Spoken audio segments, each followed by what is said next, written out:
Welcome back to the Untouchaballs podcast. Caden and Evan here bringing you another preseason MLB pod. Today's episode is going to be giving you guys our top 5 breakout candidates for the 2026 season. Evan, how we doing today? Excited, Caden. Excited.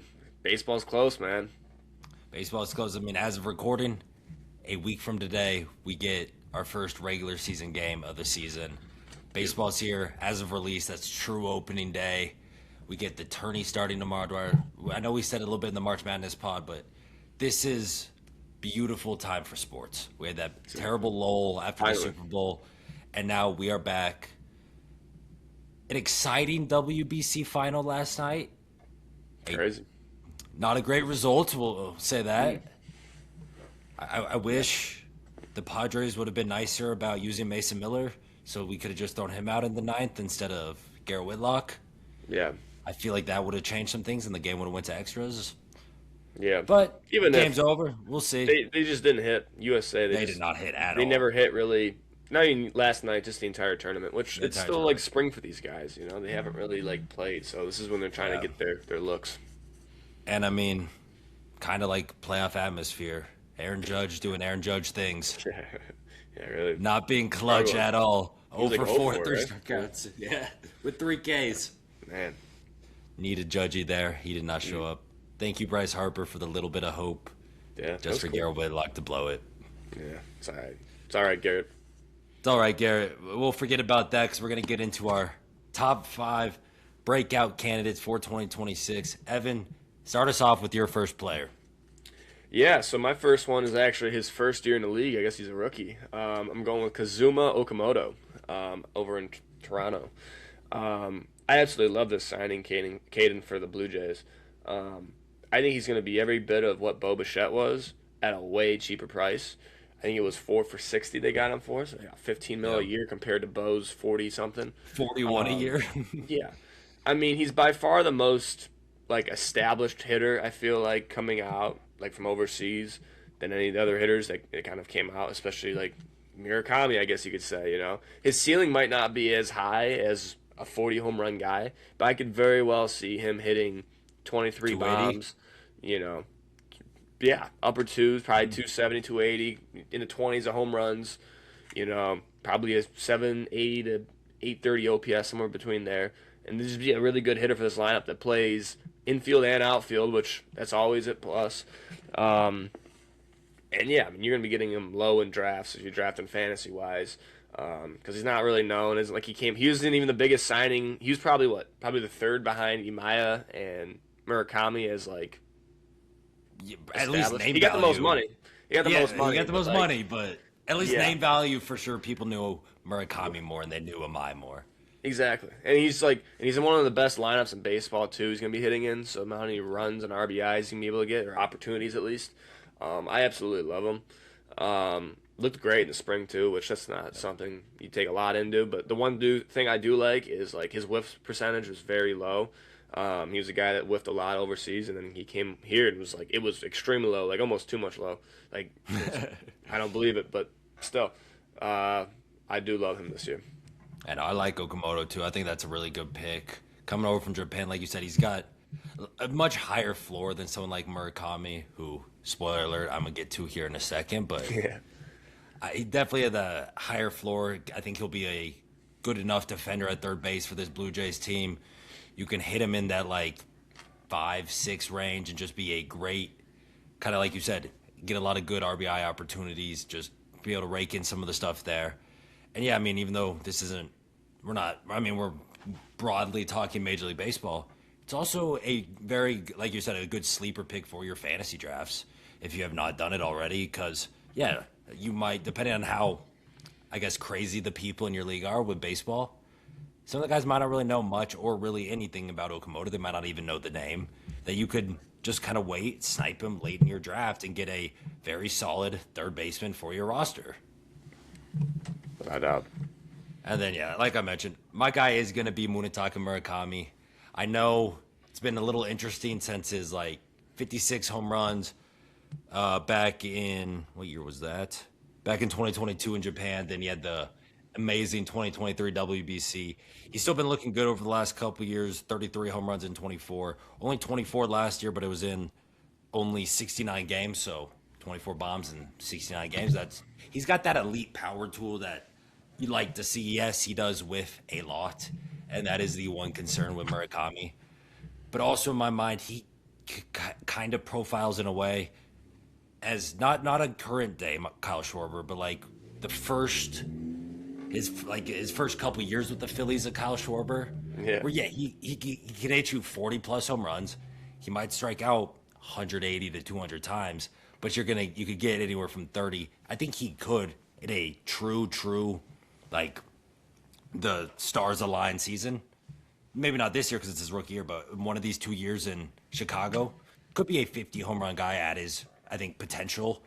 And then you get him, I think this year, yeah, I believe the strikeouts will be there. I think he'll be towards the top of the league with your Ellies, with your Riley Greens, with your Zeke Tovars, in your just league leading strikeouts. But even with that, like Fangraphs has him projected for a 30 home run season.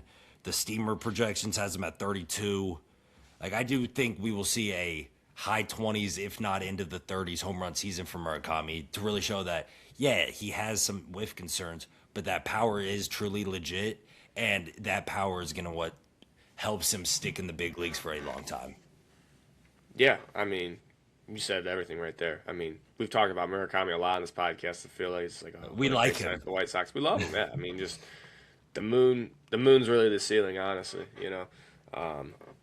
So yeah, especially that, like you said, you're not gonna be getting too many guys in what he's probably in the rounds like the 10 round ish area in drafts. Like you're not gonna be getting guys that have potential like 40 bombs in that kind of area. So he's a must have type player.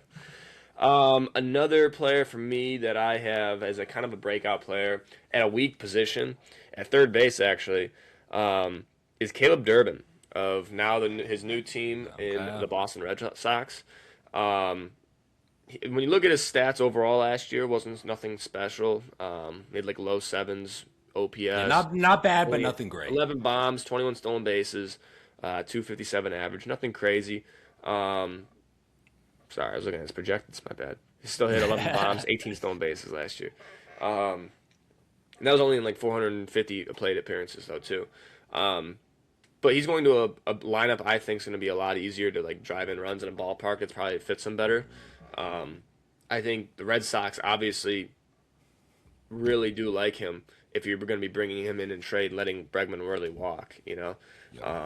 I felt like with their team, obviously they have a lot of good prospects. You look at like the Campbells and Marcelo Meyer and stuff like that. Like those are going to be guys that are going to be trying to like operate this infield for him here in the future.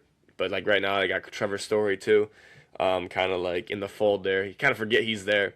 And he hit especially in the second half last year. Yeah, Story kind of put together a still a season for good the Red veteran, Sox finally. Yeah, I mean, nothing, still way overpaid, but whatever, Yeah. like it's something at least. Isn't hurt, and he's doing something. Yep. But yeah, I mean, especially at a third base position where it's really like after really the top five, it's like it's anybody's game. It could be anybody. I mean, guys in this area, you're looking at like Addison Barger, who's interesting. Royce Lewis, who you never know, Can't he's say always healthy. injured. He wasn't very good when he was healthy last year. You never know. There's just not a lot of players at this position right now. It's so weak, which is strange. You'd feel like that's where like the good hitters are, and they just aren't right now. Um, but I love Caleb Durbin going in this year as like a sneaky guy. Um, you know, I could see a 15-30 kind of year, maybe 25-30. Yeah, I mean, I do think moving to Boston is obviously going to help him much more hitter friendly ballpark than Milwaukee. And I think he'll be a good enough glove at third. And maybe at some point, maybe he goes to second if Marcelo Meyer goes to third. Either way, one of those positions, I do think Caleb Durbin's going to be fine there defensively. He's got some tools with the bat. But yeah, he could definitely be, I think, an above average hitter with an above average glove that you could slot in the bottom half of what, in my opinion, is a very potent Red Sox lineup, and it could work very well for this team, given that extra piece that they need to maybe just get over the top a little bit more. That yeah, Durbin was very good for the Brewers last year in his rookie season, and then the Brewers doing Brewers things. They trade him away for basically nothing. And I don't care. Like I'm like, maybe the Brewers see something. I doubt it. I just think Caleb Durbin's a good ball player, just like you. And yeah, I do think he could have a 15-ish home run season, swipe 30 bags with above average defense, get you like a 105 to 110 OPS plus, and just be a good ball player for this Red Sox ball club. Yeah, I mean, that could be if he does that, he legitimately might be a top. He might be like between that like 4 to 7 range in third base, like and honestly in the game, honestly, you Yeah, know. it's actually So not a fair argument. I mean, not a bad argument there for sure. yeah, My next guy I'm talking about here is one who's been incredibly injury prone to start his MLB career. Technically been in the league since 2023. Last year was his career high in games at only 63. And I'm talking about Evan Carter, the Texas Rangers. I do think, I mean, I'm hoping because really, who the hell knows with injuries? But I do think this is going to finally be the year we get a healthy season out of Evan Carter. I mean, even last year in only 220 plate appearances, was a two-WAR player, had a 114 OPS plus, 14 stolen bases, only 2 caught stealings, 5 bombs. Like, yeah, he's not the most power, like the biggest power guy in the world, but 90th percentile sprint speed on Baseball Savant. His chase rate's up there with the top of the league. His squared up percentage is up there. He doesn't K. He only had a 18% K percentage last year. So all that leads to, I think, good signs for what he could project over a full season, which we just haven't been able to see. I mean, last year, a third of a season is the most we've ever seen. I do think if we get a full season out of Evan Carter, he can play very good defense in center field for this Texas Rangers team, where he had a 4.0 AA in only the 69 games he played last year. You get him with that over a full season, you have one of the better defensive center fielders. You get someone who I think could give you, in a way, kind of like Caleb Durbin, like 15-ish bombs. Like the power's not incredible, but I still think you get like 15 bombs with 30 to 40 stolen bases with that plus defense. I think you're looking at a really solid ball player, something that the Rangers as a team especially desperately need with how just lackluster and disappointing their offense has been over the last couple of seasons since they did win that World Series. That I think is, you get a healthy Evan Carter season this year, it'll be a big thing for Texas. Evan Carter will himself have a good year. And since we keep bringing up fantasy, I mean, get him mid rounds, maybe even back half for sure, and he stays healthy. You're just getting an absolute steal of someone who's gonna swipe bags for you, has a little bit of power. I think good enough average, and will be able to just be a all around like kind of. No, I wouldn't say 5 tool because I don't think he really has the average there, yeah, no, but if speed, defense can get you some good I think you could get 40 to 50 extra base hits out of him as well. So, like me some Evan Carter going into 2026. yeah. I mean, the dude's been injury riddled with like back injuries. I think he had like a hand, it was like a thumb or a wrist injury too. It's just Sounds that's right. bothering him. People like forget how young he is. Like I think this is Yeah. his age 23, 24 season, something like that. He is only, let's see. Evan Carter, show me your age. Yep, he is age 20. This is his age 23 season. So it's like a lot of guys are already the last. Well, it's been 3 years he's been in the league since. This was gonna be his third year, fourth year, something like that. Technically Yeah. came up at the end of 23, but Yeah, in since 2023, we've seen 131 games. And I'll just say, in those games, 4 WAR, a 116 OPS plus, 15 bombs, and 52 stolen bases. and that's playing hurt. And this is like being young too. Like a lot of guys are figuring it out. Like he's at the age where a lot of minor leaguers are at Double A now. It would be probably Triple A now. 2023 season. He's been figuring it out in the major leagues. Like whether it's this year, next year, he's going to figure it out. I feel like 100%. Like he might unlock average eventually. Who knows? You know, like he's gonna be in the league for that long. I mean, he's gonna be a guy who could be in the league for Hey, give me 270. 17 plus years. Yeah, That's it all could I happen. need. That could definitely happen. So I definitely think that's for nothing to the price. A good boom pick. I'm going to switch it up here and go pitching, and we're going to go into the bullpen. And this might be a little recency bias, but Daniel Palencia there for Team Venezuela. Oh, hold on. This is definitely recently, but you've told me multiple times, like, I don't know if I can trust him or not. Yeah, but man, he has just been. I mean, dude, his stuff. You like, realize that I 100 mile an trust hour his stuff. fastball plays? Yeah, it's different than the other 100 mile per hour fastballs. Um, I mean, dude, yeah, I mean, the entire WBC, he was the best closer by far. Lights out. He looked Mason great in the Miller. spring. He looked great last year. Mason, I mean, he was right there with Mason Miller. He's not going Yeah, to no. cost you nearly the price of Oh, Mason I Miller. know, I know. Um, and I feel like there's a reason why the Cubs didn't go after the bullpen this year. Like they probably could have went after like a Fairbanks or like even Diaz. They could have tried to be on. They weren't in on anybody, and I think it's because they believed in Palencia as like being that dude. Um, I think he has a ceiling to be a finish as a top three reliever in baseball. You look at all. I mean, last year he had a 2.91 ERA, 22 saves, 6 holds. I mean, he could definitely get over 30 plus saves. Um, Again, the walks are going to be interesting. Can he keep those down? I mean, he had his whip at a 1.14 last year. If he could keep it around that same thing, I mean, yeah, he'd be pushing like most saves in the league category. You know, like it's not impossible to think that. Um, and yeah, for reliever prices, like I don't ever like paying up for relievers. He's not gonna be like the cheapest reliever in the world, but for a closer, he's gonna be way like instead of the haters, the Mason Millers, the Edwin Diaz's, like we are saying, like you're gonna get a pretty good discount on Palencia. I feel like. Yeah, no, 100%. Yeah, it does look like the Cubs actually have a closer now, which is huge for this team. Which, I mean, us included, have high expectations for this ball club going into this season. And yeah, while the rest of the bullpen still, I think, has a lot of question marks, having a true lockdown closer is amazing. I mean, any winning ball club, you do need that. And plenty, yeah, the walks are obviously the issue, but when you have a fastball like that, the slider's good. Like those secondary pitches work. He can strike out a lot of people that, yeah, you might walk a guy an inning, but when you strike out two guys an inning, it's okay because they're not going anywhere.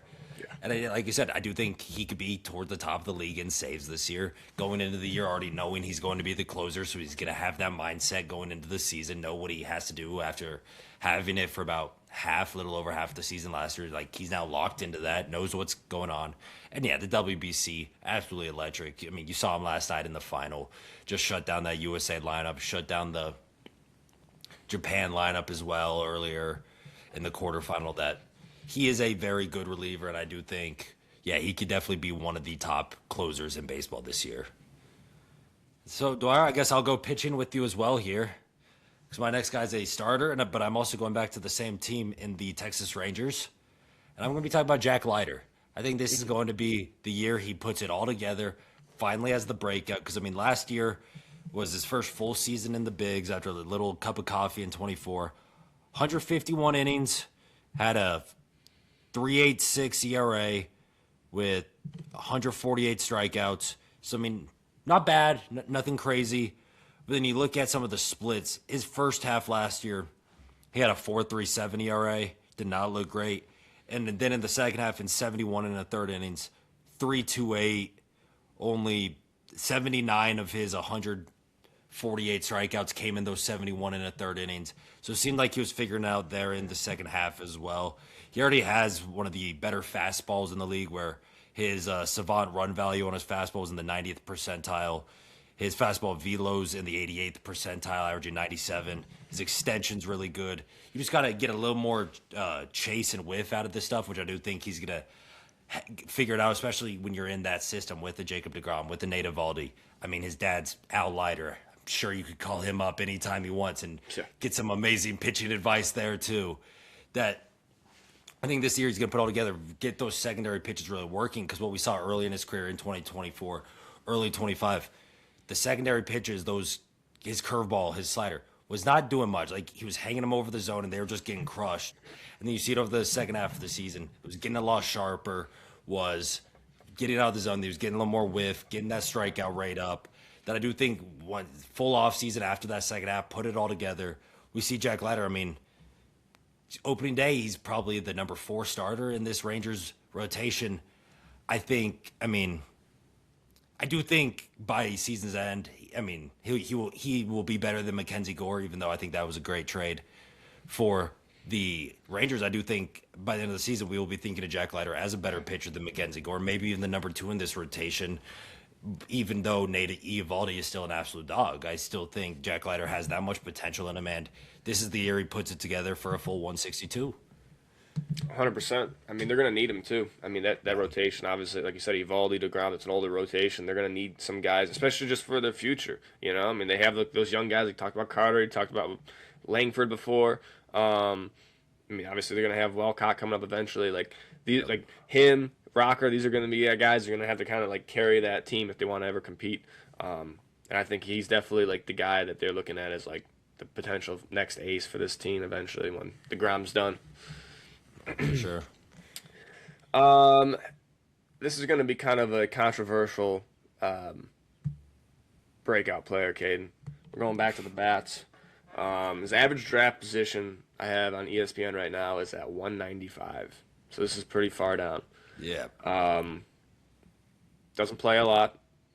Oh. Hasn't played a lot in a minute. But this is my last year going with it. Give me Michael Nelson Trout as a breakout player. Wait. How does he break out when he's Mike Trout? Because he's going to come back. Because, all right, he had 26 bombs last year, had a little over an 800 OPS. I think going back to center field for him. Wait, you think this would be a 900 OPS, Mike, like true Mike 35 Trout bombs 2010 plus. season? Yes, I think I could see it happening, yes. This is too far. I know this wasn't like supposed to be fantasy, but like this is way too far for a guy that can do that. Obviously shown it before. I know it's like, Really? he's healthy going into wouldn't have camp. guessed He's that healthy one. coming out of spring training. Okay, he's healthy coming out of spring training. He's doing also that like red light therapy thing, which I've heard actually like works. You hear about that? I know exactly what it is. Crazy. I like seeing that. The sprint speed's like the fastest it's ever been. I'm falling for it again, Caden. I don't care. This is age 34 season. I think this is the year Mike Trout. He might win an MVP this year, Caden. Put it that way. I think he could win an MVP this year. Bold prediction. I know for sure, but it would be a breakout if he wins an MVP at slot 195. Yeah, the best player of our childhood, already 3-time MVP winner. This was a long time ago, Breakout. Caden. It's more the comeback. It's more about the comeback. No, I know, hey, and I love it. I even got the Angels hat on. Didn't know you were going Mike Trout because Yes, sir. that's kind of crazy. I mean, definitely a controversial pick because it's Michael Nelson Trout, future first ballot Hall of Famer. And hey, I'd love to see it. Last year, yeah, it was definitely a little weird. I think part of it too was he was trying, and I think he even said it publicly last offseason. He was trying too hard to get to 400 home runs, and it took a toll on his game at the plate. And because he was just trying so hard to actually hit that 400th, that he was swinging and missing a lot, was not looking great up there. Yeah, if we actually get a healthy Mike Trout in center field, where he said he wants to play and is better for his mentals, yeah, hopefully we could go back to old Mike Trout. I'd love to see it. At this, hey, I'm like you though. I'm never gonna not have hope that Mike Trout could be Mike Trout and go back to what we saw back in those mid to late 2010s. I hope you're right. I still don't know if I'd call it a breakout because it's Mike Trout, but It's been so long. It would, I guess it'd be a bounce back. comeback. It would be a bounce comeback. back. But it's like it's a breakout just because it's been so long, Caden. It's been what? When was his last monster year? 2019. I think so. Yeah. I mean, Well, I'm 21 calling- was, this but then he is- broke his hand or Yeah, whatever. so it's like it's been 5+ years. Like this is the breakout. This is the second coming of Mike Trout, dude. Okay, He's I'll this is give his it- George. I'll He's give it gonna to have you. his George Springer year. George Springer year. I'm calling it. That I like. That's a good way to put it. He's gonna have his George Springer, just old age. People thought maybe he's falling But off. better. Just He's absolutely- gonna be way better than but George Springer was. Yeah, you're like he's gonna win This an is Michael MVP. Nelson Trout. So yeah, He's I not love going to be it. an 85 by year's end in MLB The Show. And put the it that show. way. Well, it'll be a 92, 90. Get up back It'll above be 90 like because 90. he's gonna be winning It'll be like MVP. It'd be 91, about 350K stubs, about I think. Okay. Hey, that'd be awesome for I think Happen. everybody who likes baseball. They want to see Show Team another USA monster why year. they need him. He's going to be the guy. He's going to be like, screw it. Team USA, they don't want me. Fine, that's all right. Watch this Angels team. I'm going to carry him to the playoffs. It's not happening. That's not happening. I can't call that. That's not I happening. can't call that. Okay, hey, you know what? Yeah, let's go. Mike Trout, MVP he's gonna get his fourth MVP this year. 35 bombs, 900 to 1,000 OPS. Let's ride. That's right. My next guy is I definitely think a popular pick for breakout this year. Someone who came up last year and was terrible.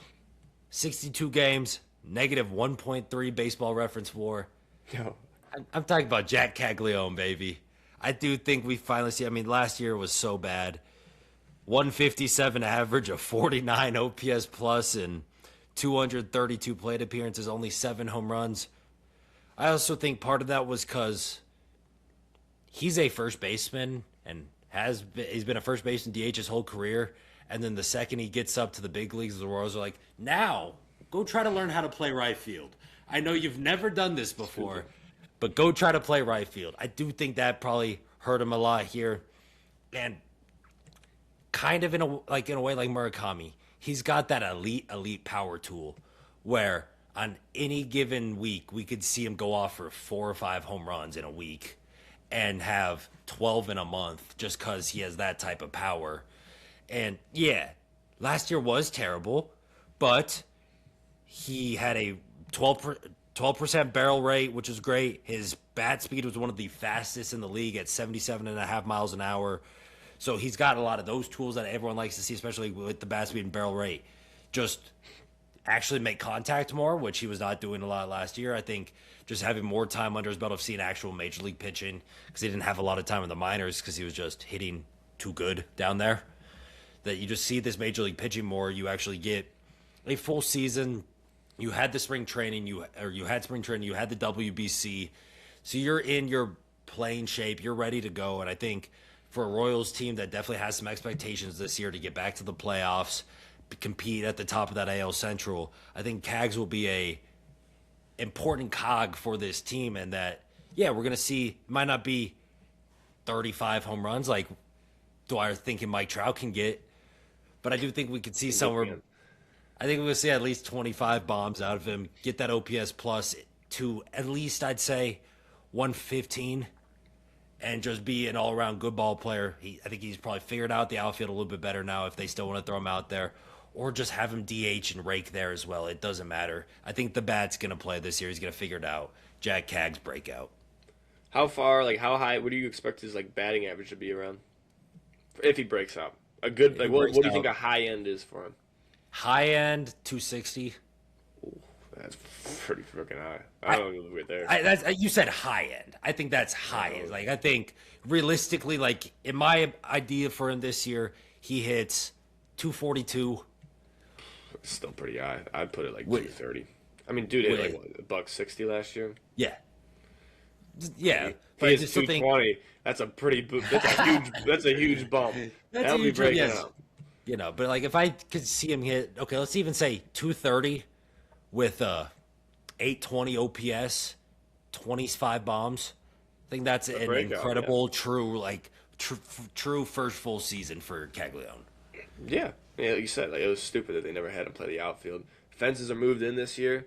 And he absolutely crushes baseballs. Didn't he hit one like 120 or something, or 122? Yeah, I think so. Like, yeah, the guy is strong. He's a strong guy.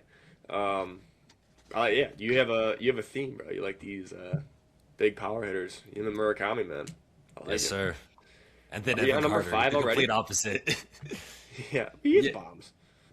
Yes, we are on number 5. We're on our final breakout player here for All each right, of us. Caden. You know mine. You know what it's gonna be, man. Out in the AL East, Mr. Kyle Bradish. Cy Young 4 in 2024. Yeah. But again, I go off average draft position. He's at 99.8, so that's pretty much 100 on the dot. If it's a 10-man league, that's a 10th rounder right there. We saw him in 6 starts last year, absolutely demolish. 32 innings, 42 Ks. Kept his whip at 103. I mean, Caden, he's just a good pitcher that is kind of just like, he isn't flashy. He really isn't flashy. I mean, it's annoying because he's stuck on like Baltimore, and people are like, like Baltimore, like their pitching sucks, and he kind of gets lost in the fold. Like, people are like, oh, they brought in Shane Baz, like finally they have something. Like people kind of forget about Kyle Bradish. He's a very forgettable guy. And how good he is. Yeah, it's like, I mean, that's a great 1-2 punch of Bradish and Boz. I feel like that they did this offseason. Because those either one could be bona fide like starting pitcher ones, you know, and he's shown being a really good pitcher before. It's just putting it all together for a full season. I mean, we see 160 innings out of him. I mean, you get up to like 190 Ks. I mean, you're talking definitely an all-star. You're looking at, I mean, I don't think he's ever going to be a Cy Young guy, like a winner. I mean, he's shown it. I guess he's shown it. He could. I don't know. But in conversation. Like, sure. He could be in the voting. Like, give him a couple votes, but I don't think he'll ever be maybe. Maybe. Then his name should be well known. But honestly, I feel like he's like probably the most underrated starting pitcher in baseball, I feel like, going into the year. Yeah. So, yeah, Kyle Bradish, baby. You know, I like Kyle Bradish as well. Not as high on Shane Baz as you are, so I do think it's really good that they have a healthy Kyle Bradish going into this year for this Orioles ball club. Yeah, his 2024 was incredible, and when he came back from injury last year, he was once again incredible. Like, Kyle Bradish is just a legit starting pitcher that, yeah, if he's in a better market or... Yeah, I mean, really, I think it's just a better market because even in 24 when he was amazing, that team was really good. It's just not like the Burns too. That kind of like stole. And they had Corbin Burns, who was love Corbin Burns, but dog, he'll be back this year. Yeah, at some point. And then because Bradish, he's legit. Like, if you throw him on a California team, a New York team, like one of just these more bigger market teams. I think even the average fan would know who Kyle Bradish is, but since he plays for Baltimore, and especially with how bad the Orioles were last year, no one really knows Kyle Bradish and puts respect where they should with how good of a starting pitcher he really is. So, I love the pick. I do think he, top 10 Cy Young voting, I think is very much in play for him. Would that be what it would take for him to be a breakout, you think?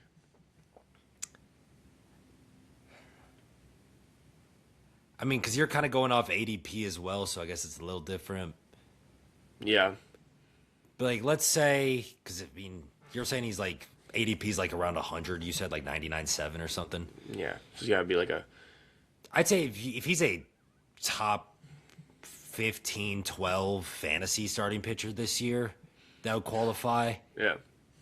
And then especially, too, though, if we see him get another top 10 Cy Young finish come season's end, like you said, throws that 160 innings with 180 to 200 Ks, low threes. You said something, too, that, like, made me think. You were like, that was your dead on, like, the market he's in. Like, if you, like, take, like, player A, player B, and put, like, him and Max Fried. He just blind step.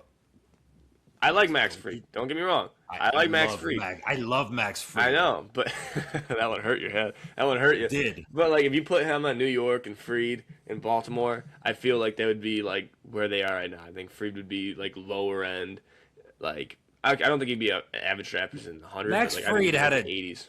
Max Fried had a 286 over 195 in the third innings last year.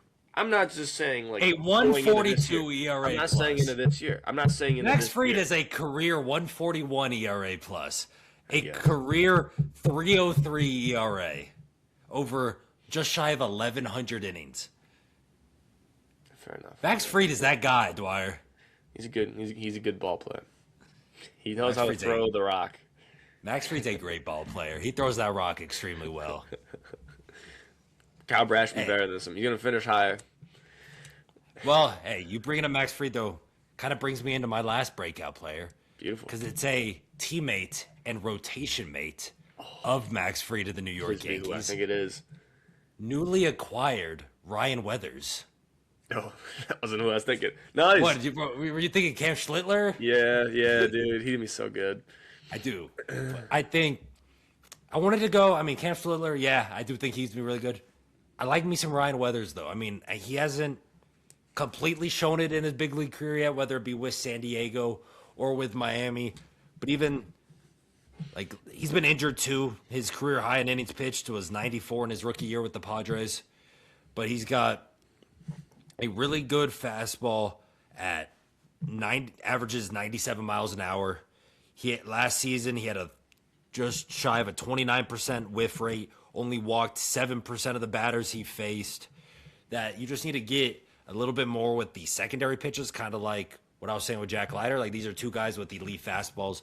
Obviously, Weathers has more of just that injury concern, but you just get a little more with the actual secondary pitches, some more movement and stuff out of their better location. I do think he could really, because I mean the Yankees already I think have a top probably 3 or 4 rotation once they're all healthy in the league. Find out.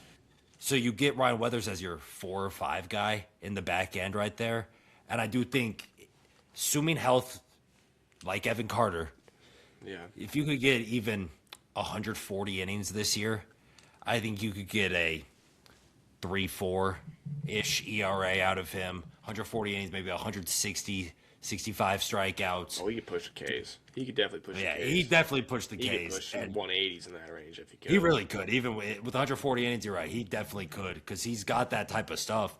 It's just got to be a little more consistency and health. And I think, especially with all the – because, I mean, the other teams have been on to it. But, I mean, the Padres had a little more pitching experience there because you had a Yu Darvish, a little bit of Joe Musgrove there. But he got moved before even like a Nick Pivetta or Michael King came over. Now you're going into a Yankee system that has a Max Fried, has a Carlos Rodon, has a Garrett Cole, a lot of very strong, good veterans to kind of look on and learn after, try to see what they're doing that makes them so successful, stay healthy, and just some very good veteran presences in that rotation and clubhouse for them. And I think this is the year we see might not see an actual 160 innings, but a pretty healthy season. We get maybe 20 plus starts out of him, low 3 ERA, and we see Ryan Weathers really help bolster the back end of this Yankees rotation. Yeah. I mean, he's the definition of like boom or bust. You know, like we're either going to see him by the end of the year. With either TJ. It was scary because he didn't have TJ last year. You know, that was a little scary because everyone thought he ended up not having it. So it's a little worried. But, like, he came out of spring and kind of was like, his velo was right back up to, like, 99, 100. Like, so I don't worry too much about last year's injury concern. But, like, yeah, he could either end up being, like, a nasty closer or he's going to be a really good starter. Like, he's going to be one or the other, I feel like, in his career. But this is going to be a big year. If he could hit, like, that 140 mark and show, like, I could sustain this long of a season as a starter, this is the year where it's like, all right, the breakup, like the rise, you know? And like you see it, like you said, like he's a Marlins pitcher. They breed pitchers, and we've seen them before. They leave the Marlins and become dogs. I mean, look at Jesus Luzardo, your other guy, Edward Cabrera, and now you pick. I mean, we love our Marlins pitchers. Zach Gallen. We love our Zach Gallen. You know what I mean? We love our Marlins pitchers, and for right reason, because they're studs. They just find demons. And I mean, watch out for all their guys this year. We should no one picked Robbie Snelling. Bubba Chandler's another guy. I feel like we should. Instead of Mike Trout, I should have said Bubba Chandler, but whatever. See, Bubba Chandler I was thinking about too, but it's also like it's technically his rookie year. Yeah, and I'm like, I didn't know if I wanted to pick an actual rookie. Is it Cag's rookie year? I think, actually, that's close. I think he might have outplayed his eligibility last year. Yeah.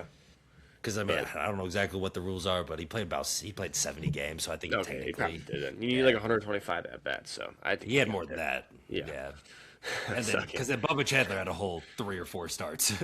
Not even. Yeah, he's not even starts. Yeah, he was getting like 3 inning long relief appearances. You know, Yuri Perez should have been a one too, bro.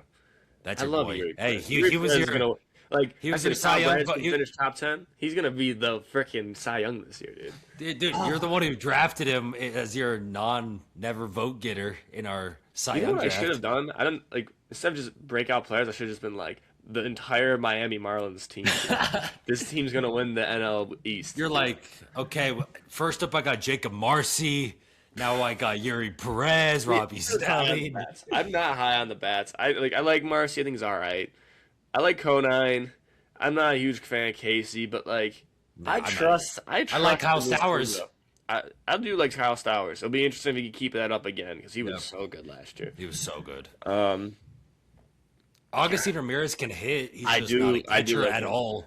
He can't catch to save his life. Have him play first. Have him DH. Yeah. Have Joe Mack play catcher, dude. And catching me up.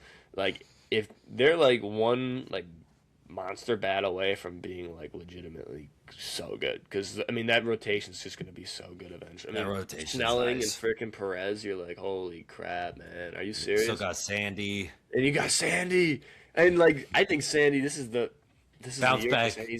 That is He's a the good bounce bounce back. back. We gotta do a bounce back pod. Who's bouncing back? Mike Trout once again on.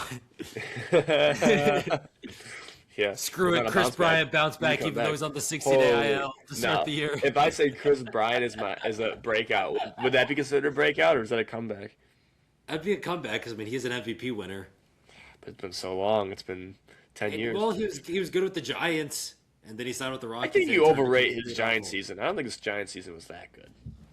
Was it? I mean, let's see. A little Look it looking up up on while the I fly. talk. Yeah, Chris Bryant, dude, what a guy, man. I mean, it's just the poor kid. It's not even his fault, dude. It's the Rockies for signing him. I guess it was a mid-season trade, but his time with the Giant. I mean, that season in 2021 was a back to like just still good Chris Bryant years. 124 OPS plus, 32 doubles, 25 bombs, over 144 games. And then since he's come to the Rockies in 2022, he's played an entire 170 games in 4 seasons, worth negative 1.6 WAR, Nice. has an 84 OPS plus, and a whole 17 home runs. I mean, that's his body just giving up on him. Oh yeah, for sure. And it's not like like I'd rather have Chris Bryant happen than Anthony Rendon. You know? Yeah, he just doesn't. He hates baseball. I mean, he did. They agreed to the contract buyout. He's officially done. He could officially never touch a baseball again in his life. He made it. He made it. He made it. He won his World Series, got the payday. That he's like, you know what? I just don't want to play anymore. Dude, he's like, yeah, he doesn't like the Angels. He probably doesn't even live in California. He's like, I'll rent out here and I'll just say I got a hip injury or something. Uh huh. Talk trash with fans to get suspended. Just The guy is do a just- bunch of stuff to he's doing make side sure I quests, never man. play. Yeah. Yeah, I mean, want to know why the Angels fumbled Mike Trout? Just look at Anthony Rendon. That sums it up right there, man. They But he's really- done. It's a new era. I'll always go back to it. They had Shohei and Trout for multiple seasons and never even MVP made the seasons, playoffs. Yeah. I mean, God, dude, how sad is that? I mean, do you think Rendon was the guy that was like the reason why the demise? Because they just paid him all that money. I mean, they pay money, dude. They give They him did. money. Yeah. Everybody, dude. Everybody gets paid for the Angels. Kikuchi got paid. got paid. He got really paid. They've had They a couple gave guys him a get. bag. They gave him a lot of money. There's a couple guys I forget too. They signed a lot of old White Sox players too, like Mancada and Anderson. They had for a minute. Oh yeah. I like Neto. How to bounce back. I like Neto. Love good. Zach Neto. Love Neto, Zach Trout. I'm not a huge fan of Shemuel or whatever. Shaniel now. Christian Moore will be interesting. What they do this Logan off? Oh, they O'Hoppe got just Grayson. keeps taking steps back. He like starts off so good and then like fades. He was so And bad then- last year. It was insane. But he started off so good. Like he I know. started off awesome, and then like each month was just way worse. And we got Maybe Joe Adele, they traded. Taylor Ward Ward for for- Grayson Rodriguez. I like that though. I like that. I like it for the Okay. Orioles. Yeah. I don't think Taylor Ward his 35 home runs is not like it's good. Didn't he have like a sub 800 OPS though with it? I mean, I think not, it's right around he there. hit like 220 or something. It's like how valuable is that? You know, okay, it's definitely For the Angel, it's more valuable for the Orioles as like your 6-7 Yes. hitter Yes. than the Angels batting cleanup every day. 100%. I agree because he's gonna be Anthony Santander he's just gonna fill into that role of 40 home runs, hit 225 with like an 814 OPS. Exactly. And that will be then I'm telling you, dude, the O's could win the AL East, which would be crazy because it's like that's such an awesome division. That's such a good division, really. Besides the Rays, Don't ever count out the Rays, Caden. Have you never learned anything? I know we shouldn't, but still going to. That team's just not Caminero, good. man. I love Caminero, Caminero, man. but really, what Chandler Simpson? I mean, yeah, Yandy still mashes. A Hey, Rosarena, my a Rosarena Rosarena plays for the mashes. Mariners, buddy. Oh no, a Rosarena. Sorry, Aranda. Aranda. Yeah, Aranda. no, Yes, I like Yandy, Aranda, Caminero. that's a good 1 through 3 right there. I mean, Simpson's still going to be a valuable. He's going to play good defense. I'm not saying he's going to be an all Yeah. star, but he's going to be a valuable player. We're missing somebody. Who are we missing? Yeah, we are. Who are Oh, we? they traded Jed Lau to the, Brandon Lau. Brandon Lau to Were you thinking Jed Lowry? yeah. Man. That was like Carter Jensen behind the plate. They got who they got in the outfield? Oh, they got that Jacob Melton kid. That yeah, should have Jacob been a Melton. breakout. Damn it. Jacob That would have Melton. been a great breakout. You're a big Melton guy? People love Jacob Melton. I know I they haven't do. seen enough of him, but from what I I hear, know he's they like do. a monster stolen base home run guy. Dang it. That would have been a great one. But Oh, Mike I'm so Trout. sad. Oh, Mike Trout, man. Because guess what? If he does win the MVP this year, called it. I mean, yeah. Why, might as well throw a flyer on it, Dwyer. Yeah, I mean that's probably some good freaking odds to win that. Actually, that's I think. another live look as we round out this pod. Okay. Let's Take a see guess. what Take a Mike guess before Trout's. it is. Take a guess what it is before. Let's see who gets closer. 65 to 1. Oh, I like that. I'm gonna say 50 to 1. Okay. 64 to 1. This is the Price is Right. You can't go over. Damn, Zach Neto's 40 to 1. Oh fuck. Well, your first number you just threw out before I actually looked is spot on. 80 to 1. He's 80 to 1. That's a great vacation right there. Might kid, as well dude. just throw like With $5 on it, Dwyer, if you're so $100 confident. and go on a very nice vacation. Throw $100 on it. Hell yeah. It's a great vacation, man. That's 80 Go to grand you lose Vegas, right there. go play some blackjack. Be a good week. Wilyer Abreu and Jacob Wilson have better odds than him. Jacob Wilson? Adley Rushman has better odds than him. And he's been terrible the last 2 years. Yeah, he's just not good at bait. Wow. Who's like? Interesting. Yeah. We did our MVP picks, correct? Yeah, we did that. Yeah. Yeah, we did that a couple weeks ago at this point. 80 to 1 for Mikey T, dude. Man, Same odds as Jose Altuve. that's just not right. That's just not right. God, that like makes me mad. You know who I forgot the Orioles got too? They got Pete Alonso. They do have Pete Alonso. Forgot about that too. They're gonna be so good at baseball. And this year, Samuel Caden. Basallo. They're gonna be so good at baseball this year. I mean, Jordan Yeah, Westbrook. I was also thinking about doing a Samuel Basallo breakout, but he only played like a month last year. I know. Yeah. Yeah, man, I love the Orioles. God, I'm becoming an Orioles fan, dude. You're just getting higher and higher on the Orioles as this goes I on. mean, dude, like, what a team. I mean, they got Felix coming back, second half, man. Love the mountain. Dude. And it's like, it's going to be such a hard division. There's no one to beat up on. So they're going to just, like, be in tight matchups the entire time. So no one's going to be, like, winning 100 games in that division. So it's like, if it's close, oh my God, the Orioles are going to be so good. Well, you guys heard it here first. As of March 18th, Dwyer now has fallen in love with this 2026 Baltimore Orioles ball club. Love He sees high expectations for them with Big Meat Pete, Taylor Ward, Basallo, Shane Gunner, Baz. Shane Baz, Dean Kramer, Kyle Bradish. Okay. No to Dean Kramer. Zach Eflin. I love Zach Eflin this year. Velo's Zach back. Eflin. Yeah, with Kyle Bradish leading the rotation. Dylan Beavers. That would have been a good one, too. Dylan Beavers, Mashes. He He did. mashes. And our Dylan boy Beavers. Jackson Holiday, a fan favorite of the podcast. Is he? Yes. No, I don't know. He should break out. You'd hope. The handmade surgery sucks, but he could be pretty good. He would have been an interesting pick because he has not broken out at all yet. You're right. That would have been, man. Maybe this is the pod. This is the part of the podcast people should have listened to. This is the real true breakouts. It's the people who we really like. We let you guys. We don't want to tell the fan base who we actually like. We gave you guys our decoys. No, I love me Jack Leiter. Jack Leiter could be nice, man. I like Jack. He's just like, how is he not put together? Yeah, like he has the makings of everything to be just like a stud. Second half was good. It's good. Second half was good. Ain't Kumar Rockers cooked? Dude, if we would have done a breakout pod last year, Kumar Rocker would have easily been one of the You names. convinced me to trade for him. You convinced me to trade Soderstrom. That's for him. right. Wait, Yeah. Soderstrom. I don't remember that. I do remember you. Yeah, I traded Soderstrom for him. Soderstrom plus.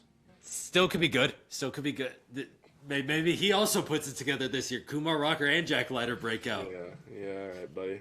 They go back to their Vandy 1-2 Now you days. know I never asked you for trade advice in that league ever. Freaking screwed me on that one. They're going back to their Vandy days this year. Dwyer. Like they were like teammates there, and they're boys now. Dude, what was that, like a 19 strikeout no-hitter for Kumar in the College World Series? Dude, Vandy's like falling off, dude. I was looking, they aren't even like really the top 25 anymore. I'm like, Hook 'em, Texas? baby. Texas is right there at the top, baby. really? Where's UCLA at? They got to be up there, right? With that kid, are they? Yeah, let's see. like Tennessee. I wonder if has Tennessee been any good without losing their coach? I actually haven't watched a lot of college baseball because it's been conference tournament time for basketball. That was a great game last night. Texas, man. That was a great game. No, that was your team, but hey, I love Texas. That collapse was insane at the end. yeah. Like, were you watching it after the WBC? I caught it late. Yeah, I caught it late. Like I caught like the last 2 minutes of the game. Like, dude, NC State. Whatever. I thought NC State was going to win that game. I had their money line with Howard in a parlay. Howard won easy in the 16 first four game. But then, they're down. It's a very close game throughout. Then they get down like 9 or whatever. And somehow just the trap in the corner worked every time for NC State. Yeah. Just the two guys there, and they had to waste 2 timeouts. And then the dude dropped it off his knee out of bounds. I'm like, what the hell is going on here? They tied it up. They have him as a 1-round exit, then? Is that what you have, man? No. So what I had was, I think I had Texas or NC State beating BYU in the round of 64. Yeah. But if NC State would have won that game, I had NC State beating Gonzaga in the round of 32. So now I have Gonzaga beating Texas in the round of 32. Okay. That's not bad. Yeah, And then who's against? Who's that against? They first? Well, they played BYU and AJ BYU. Bonza in the first round. Okay. But yeah, speaking of the college baseball rankings, UCLA is number 1. Really? Okay. 17-2. Hook 'em, baby. Texas is number 2. Only 1 loss on the season, 18-1. Then you got your Georgia Techs with why am I drawing a blank on that? Drew Burris. I love me some Drew Burris. Give me a top 5 pick. Yeah. Then Arkansas, Auburn. Where are the fun schools? Southern Miss is 12. Okay. Coastal's 16. It is kind of crazy with every other sport. No one cares about the Sun Belt. They're terrible in every sport except for baseball, where they are legit. You have your Southern Misses, your Coastals. Troy's usually pretty good. It's kind of crazy. I mean, yeah. Because, after really SEC, it's kind of like pick your poison. Tennessee's 22 right now. Okay, so they're top. Vandy's not even there, is there? Really? No. Wow.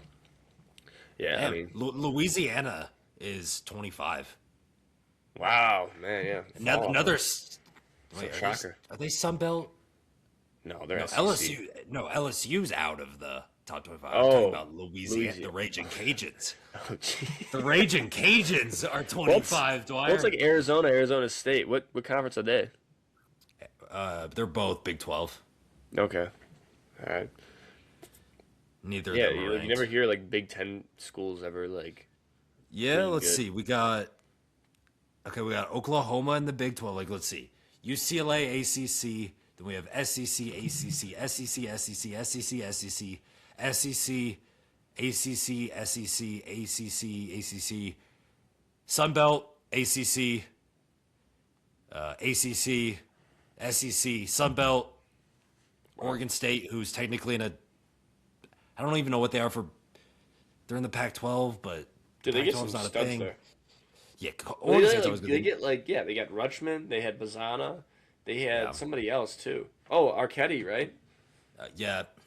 And then let's see. Also, then you have SEC, ACC, Big 12, Big 10, Big SEC, Ten. SEC, ACC, Oregon. Oh, See, it's all SEC weird and one. ACC Interesting. with Southern Miss, Coastal, Oregon State, Oregon, West Virginia, and Louisiana as the only non-SEC or ACC schools. Where's Bama at? Not here. Really? Because they have that LeBron kid, and he's supposed to be like They do have top that LeBron pick too, kid and he's supposed to be like a top 3 pick too. because there's LeBron Man. and The Rock. Yeah, yeah. That's like where's like Michigan, Ohio State? I mean, yeah, obviously they're like football schools, but like I get it's like yeah, if I'm like a stud, I don't want to play in Michigan for baseball, but like still, you think they'd throw some NIL money and be like, let's go get Yeah. some dudes, you know? Or at least It be just seems like, they'd rather play at the. I mean, you want to play in nice weather. yeah, it sucks playing up here. It does. I'll give them that. Honestly, it makes sense. It does make. I mean, what's the most northern team on that list? Like, probably. I mean, what, Coastal Carolina maybe? Yeah, yeah. Hey, you know. Well, like, actually, no, found the trend. no. Oregon State, but Yeah, but it's still like nice. that's not Northeast. That's, I guess, rainy, but still You can play not rain. not Purple yeah, rain. exactly. Baby. You're not getting the your type of. Yeah, we're gonna get snow here. It's gonna be 60 and then snow. Yep. Man, That is time to be alive. what a time to be alive. Week away from baseball, Dwyer. This time next week, you guys will be seeing our 2026 stock market for the season. We're going to give we're going to do it kind of like we did for football this year. We're going to give player overs we like, player unders we like, team overs and unders we like, give our World Series winner for the season as well in that episode. So look out for that as well. Evan, anything else before we depart today? It's time, baby. Let's roll. Yes, sir. Well, thank you guys all for watching today's episode of the Untouchaballs podcast. If you did enjoy, make sure to subscribe to the channel if you have not already. Hit the like button and comment down below who are your guys' pick for breakout players in 2026. Turn on post notifications so you never miss an upload of the Untouchaballs podcast, and share this with your friends, family, strangers, neighbors, anything like that. Thank you all for watching, and we'll see you next time. Peace.